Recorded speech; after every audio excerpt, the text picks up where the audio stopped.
સરકારનું પહેલેથી તમે બજેટ જુઓ તો અલગ અલગ તમે બજેટ જો તો સરકાર ક્યારે પોપ્યુલિસ્ટ ને પીપલિસ્ટ બજેટ આપે છે અને સરકારનું જે ફોકસ છે એ આવનારા સમયની અંદર ભારત એ વિકસિત ભારત કેવી રીતે બને એના ઉપરના લક્ષ્ય સાથે છે. સાથે સાથે આપણે ચર્ચાની અંદર ક્યાંક ને ક્યાંક આવતું હતું કે ટેક્સના કલેક્શનની વાત કરીએ તો આપણે બી હમણાં આપે પણ ઉલ્લેખ કર્યો કે 1,72,000 કરોડનું જાન્યુઆરી મહિનાનું ટેક્સ કલેક્શન, પણ ઓવરઓલ તમે જુઓ આખા વર્ષની અંદર તો એવરેજ જુઓ તો 1,60,000 કરોડ કરતાં વધારે પ્રત્યેક મંથ આવ્યું છે. અને એ સિવાય ડાયરેક્ટ ટેક્સ કલેક્શન જોઈએ તો ડાયરેક્ટ ટેક્સ કલેક્શન જે 2013-14માં 7,21,000 કરોડ હતું એ અત્યારે વધી અને 19,72,000 કરોડ આવ્યું છે. અને અત્યારે રોબુસ્ટ જે કહેવાય કે ટેક્સ ટુ જીડીપી રેશિયો છે ને એ આ પરિસ્થિતિમાં છે કે જ્યારે વિશ્વના અર્થતંત્રએ અલગ અલગ દેશોના ડચકા ખાય છે. અલગ અલગ દેશોની શું સ્થિતિ છે એમાં કહેવાની જરૂર નથી, ક્યાંક ને ક્યાંક સમાચારમાં આપણે ન્યૂઝ ચેનલમાં આવતા જ હોય છે. પરંતુ આ સરકારે મધ્યમ વર્ગ માટે સૌથી વધારે ફોકસ રાખી અને કામ કર્યું છે. આ જ ભારતીય જનતા પાર્ટીની નરેન્દ્રભાઈ મોદી સાહેબના નેતૃત્વવાળી સરકાર છે કે જેમણે આવકવેરાની મુક્તિ મર્યાદા 2 લાખથી વધારીને 2.5 લાખ રૂપિયા કરી. કોઈનું 5 લાખ રૂપિયા સુધીની જ આવક હોય તો એને 0 રૂપિયા ટેક્સ આવે એ પણ આ સરકારે કર્યું. પગારદાર કર્મચારીઓને સ્ટાન્ડર્ડ ડિડક્શન 50,000 રૂપિયા પણ આ સરકારે કરી આપ્યું. એટીસીની લિમિટ 1 લાખથી વધારીને 1.5 લાખ પણ આ સરકારમાં થઈ. હાઉસિંગ લોનનું વ્યાજ 1.5 લાખથી વધારીને 2 લાખ રૂપિયા એ પણ આ નરેન્દ્રભાઈ મોદી સાહેબની સરકારમાં કરી.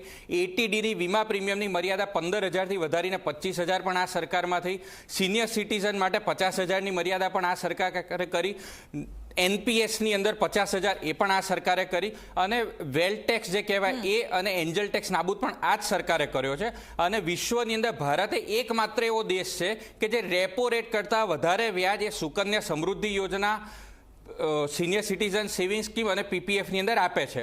અને જે વાત કરી કે જે લોકો આ પ્રકારનું ઇન્વેસ્ટમેન્ટ નથી કરી શકે એમ, આ બધીનો લાભ નથી લઈ શકે એમ, તો એના માટે એક અલગથી બીજું બી જે કહેવાય ટેક્સ રિજીમ મૂકે જેમાં 7 લાખ રૂપિયા સુધીની કોઈની આવક હોય તો એને 0 રૂપિયા ટેક્સ, એટલે કોઈ હસબન્ડ વાઈફ 2 લાખ જણ કોઈ બચત નથી કરવી ને 14 લાખ કમાય છે તો પણ એને 0 ટેક્સ થાય. અને જે બચત કરી શકે છે અને આ બધાનો લાભ લઈ શકે છે તો હસબન્ડ વાઈફ 18 લાખ એટલે 9 દુ 18 લાખ કમાય ત્યાં સુધી એમને 1 પણ રૂપિયાનો ટેક્સ ના આવે. આ સરકારે ચિંતા કરી છે.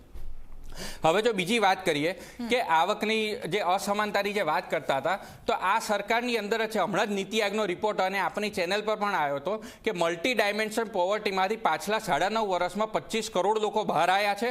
અને વિશ્વ બેંકે જે રિપોર્ટ કીધો કે ભારતે અતિ ગરીબી એ સંપૂર્ણ સમાપ્ત કરી ચૂકી છે. અને આવકવેરા વિભાગનો જે ઓફિશિયલ આંકડો છે એમાં 5 લાખથી 10 લાખની જે આવક ધરાવતા હોય 2022માં 8,86,991 લોકો હતા, એ 2023માં વધીને 21,07,873 થયા. એટલે 137% વધારો થયો છે.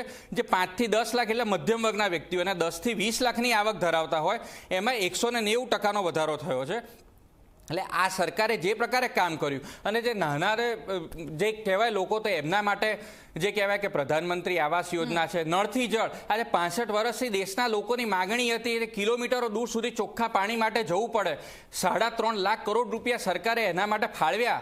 અને આજે 5 રાજ્યો અને 3 કેન્દ્ર શાસિત પ્રદેશો એવા છે કે 100% નળથી જળ. બાકી અનેક ગામડાઓ એવા હોય કે જ્યાં મહિલાઓ માતા અને બહેનોએ 3-3, 4-4 કિલોમીટર દૂર પાણી ભરવા માટે જવું પડવું હોય, પર્વતીય વિસ્તાર હોય, આ સમસ્યા આવતી હતી.